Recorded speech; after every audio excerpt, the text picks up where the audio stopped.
প্রথমেই ধন্যবাদ জানাই টেকনিক্যাল দোস্তকে। কাস্টমারের পাশে থাকা বা ভিউয়ার্সের পাশে থাকা এটা খুব বড় ব্যাপার। সব ইউটিউবার বা টেক ক্রিয়েটর করে উঠতে পারে না, হয়তো আমিও করে উঠতে পারি না। তবে উনি যে বিষয়টা সামনে রেখেছেন তার ভিডিওর মাধ্যমে, ওনার উদ্দেশ্য একটাই যে কনজিউমারের ফোন, সেই ফোনটি 3 মাসের মাত্র পুরনো এবং তার ফোন ব্লাস্ট হয়েছে এবং তাকে সাপোর্ট করা সত্যি তো আমাদের প্রত্যেকেরই কাজ। চলুন আমরা টেকনিক্যাল দোস্তকে সাপোর্ট করছি এবং নাথিং ব্র্যান্ডকে খুব পোলাইটলিভাবে বলবো ডু সামথিং। কারণ অডিয়েন্স, কারণ কাস্টমার, কারণ যারা ফোন কেনে তারাই তো আপনাদের সম্পদ, যেমন আমার কাছে আপনারা সম্পদ। চলুন এগিয়ে যাই। ঘটনাটি আমি দেখলাম ইউটিউবে। অ্যাকচুয়ালি বিভিন্ন সোশ্যাল সাইটে এই ব্যাপারে খুব তোড়জোড় ঝড় উঠেছে, সমস্যা নেই। এবং টেক ক্রিয়েটার হিসাবে আমি দেখলাম টেকনিক্যাল দোস্ত একটা ডেডিকেটেড ভিডিও বানিয়েছে। নাথিংয়ের ফোন, তার কাছে ছিল নাথিং ফোন 2A এবং সেই কাস্টমারের ফোন ব্লাস্ট হয়েছে। তো আমরা প্রথমে জেনে নিব, দেখুন ফোন ব্লাস্ট কখন হয়। যদি আপনি খুব টাইট প্যান্টে আপনার ফোনটা রাখছেন এবং ফোনটা বেন্ট হচ্ছে হালকা হালকা করে বা কোথাও ফাঁকা থাকছে সেই জায়গায়, এবং এই ক্ষেত্রে সিলিকন ব্যাটারি অনেক সেফ, তো ব্লাস্টের কারণ এইটা। দ্বিতীয়ত আপনি খুব গরম অবস্থাতে চার্জ দিয়ে যাচ্ছেন বা ফোন খুব গরম হয়ে গেছে, আপনি তাও ইউজ করছেন এরকম। তো উনি মানে আমাদের টেকনিক্যাল দোস্ত যে ভিডিওটি শেয়ার করেছেন, সেই ভিডিওতে দেখা যাচ্ছে যে ফোনটি ছুঁড়ে ফেলা হয়েছে এবং সেখান থেকে ধোঁয়া বেরাচ্ছে, পাশের লোকেরা সেখানে জল ছিটাচ্ছে এবং ফোনের অবস্থা তথৈবচ, কারণ ফোনটি দুমড়ে মুচড়ে একাকার। তো এবার ঘটনা হলো, যার ফোন 3 মাসের, যে 24,000 টাকা দিয়ে ধরুন ফোন কিনেছে, সে পাগলা হয়ে গেছে নাকি যে সে নিজে নিজে ফোনটাকে ছুঁড়ে ফেলে দিবে শুধুমাত্র আরেকটা ফোন পাওয়ার জন্য বা কোম্পানিকে ডিফেম করার জন্য? আমার তো মনে হয় তা না। আবার দ্বিতীয়ত, যদি ফোন ফেলে দিলেই সেটি ফেটে যায়, ধুঁয়ো বেড়ায়, তাহলে তো অনেকের ফোন আমাদের মাটিতে পড়ে যায় এবং বিভৎসভাবে অ্যাক্সিডেন্টালিও পড়ে যায়। কই ধুঁয়ো তো বেড়ায় না, কই আগুন তো লাগে না। আবার আমরা রিসেন্টলি তার পরপর 2টো ভিডিওতে দেখলাম যে সেই কনজিউমার বা কাস্টমার তিনি বলছেন যে তার ফোনটি হালকা করে তার স্ত্রীর হাতে ছিল, গরম ফিল করেন উনি এবং তৎক্ষণাৎ ভয়ে তিনি ফেলে দেন ফোনটা, তারপরে ধুঁয়ো বেরোতে আরম্ভ করে এবং সেটিতে আগুন লেগে যায়। দেখুন ঠিক তার পরের ভিডিও, এবং তিনি ওই ভিডিওতে খুব ভালো করে বলেছিলেন যে নাথিং ব্র্যান্ডকে যে ওনাকে রিপ্লেস করে দিতে, কারণ সেই কাস্টমার সার্ভিস সেন্টারে গেছিলো এবং সার্ভিস সেন্টারে গিয়ে দেখা গেল যে তাদেরকে মানে সেই লোকটিকে যে কিনেছে তাকে 6 ঘন্টা বসিয়ে রাখা হয়েছিল এবং আফটার দ্যাট 6 ঘন্টার পর তারা বলে নাথিং কোম্পানি থেকে কোনো রিপ্লাই আসে না, আপনার ফোন আমরা কিছু করতে পারবো না। এটা কোনো যুক্তিকতা হলো?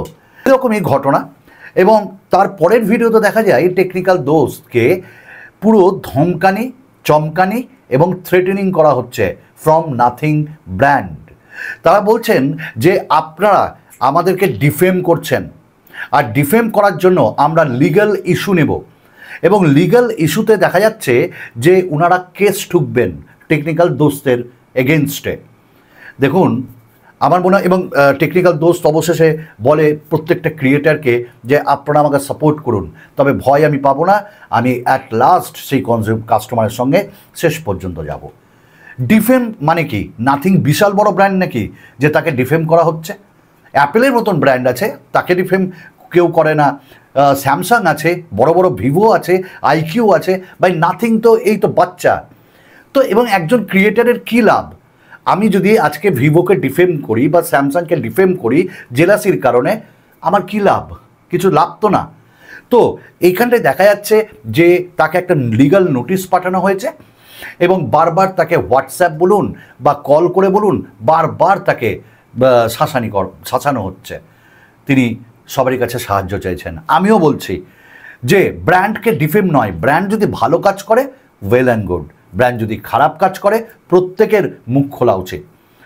আজকে উচিত ছিল নাথিং ব্র্যান্ডের যে এইটার উপর তারা একটা অ্যাকশন নিত এবং হ্যাঁ এনকোয়ারি করতো, তারপর তারা তাকে রিপ্লেস করে দিত, একটা ফোন দিত। আরে ভাই, পোকোর সঙ্গে হয়েছে গ্রিন লাইন ইস্যু, পোকোর সঙ্গে মাদারবোর্ড ইস্যু রয়েছে, ওয়ানপ্লাসের গ্রিন লাইন ইস্যু, তারা কিন্তু প্রত্যেকেই স্মার্টফোন রিপ্লেস করে দেয়। তবে হ্যাঁ, আমি ইচ্ছা করে গেলাম দিয়ে সার্ভিস সেন্টারে বললাম, সেটা তো সার্ভিস সেন্টার দেখবে যে সেটা ইচ্ছাকৃত করা হয়েছে না ইচ্ছাকৃত করা হয়নি। তো আমার এইটুকুনি বলার ছিল। অবশেষে আবার বলবো যে এইসব ব্র্যান্ডগুলো মানে কি বলবো, মানে এরা ফোন বিক্রি করেই শেষ। আপনি দেখবেন নাথিংয়ের সার্ভিস সেন্টার এখনও পর্যন্ত কোনো মানে বড় বড় শহর ছাড়া অ্যাভেলেবেল না।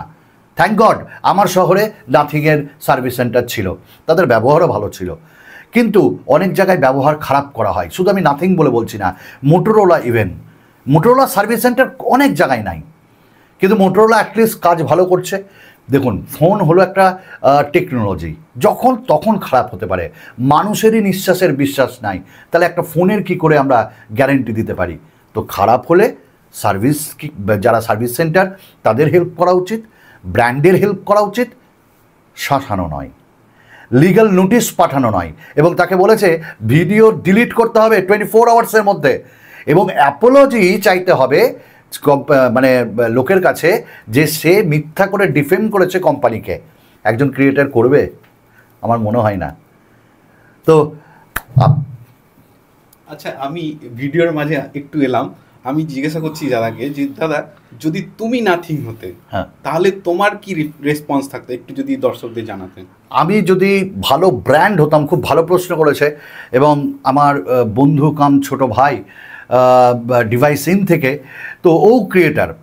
তো ঘটনা হলো আমি যদি নাথিং ব্র্যান্ড হতাম তাহলে আমি গোটা জিনিসটাকে ভালো করে দেখতাম যে কার ভুল কার ঠিক, এবং তথ্যকে আমি ইনভেস্টিগেশন করতাম। তারপর যদি দেখা যেত সত্যিই ফোনটা ওইভাবে ভেঙেছে, আমি রিপ্লেস করে দিতাম। এবং মাত্র 3 মাসের ফোন, মানে ওয়ারেন্টির ভেতরে আছে, তো রিপ্লেস করাটাই উচিত ছিল।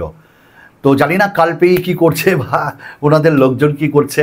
হ্যাঁ, আমিও কাউকে ডিফেম করতে চাই না, তারা ফোন আছে বলে আমরা আছি, আবার স্মার্টফোন আর ব্র্যান্ডগুলো, আবার আমরা আছি বলে স্মার্টফোন ব্র্যান্ডগুলো আছে। যদি কেউ নাই করে, তবে হ্যাঁ টেকনিক্যাল দোষ বলেছে বয়কট নাথিং, আমি এটার সঙ্গে মানে এটার খিলাফ। বয়কট কেন করব? বয়কট এখন করব না। আমার মনে হয় নাথিং বুঝবে, রিপ্লেস করে দেবে কাস্টমারকে, কাস্টমার খুশ, ক্রিয়েটার খুশ, এবং ব্র্যান্ডও খুশ। আমার মনে হয় কোনো ভালো ব্র্যান্ড হলে সে কোনো কন্ট্রোভার্সিতে যাবেই না, দেখে তাকে স্মার্টফোন। আরে আপনাদেরকে ভালোবাসছে লোক, আপনাদেরকে ভালোবাসছে, আপনাদেরকে বিশ্বাস করছে, আপনাদের অপারেটিং সিস্টেম দুর্দান্ত, আপনাদের স্মার্টফোন ভালো, কেন এগুলো করছেন? তো চলুন, আমিও ক্রিয়েটার্সদের বলবো আপনারা আপনাদের ওপিনিয়ন দেন, আমি আমার দর্শকদের বলবো আপনারাও ওপিনিয়ন দেন। আর যদি পারেন এইটি যতটা পারেন শেয়ার করেন আপনার বন্ধুবান্ধবদের সঙ্গে। চলুন, আজকে ওনার সঙ্গে হয়েছে, কালকে আপনার সঙ্গে হতে পারে, আমি তো অলরেডি মানে ভুক্তভোগী। চলুন, ধন্যবাদ।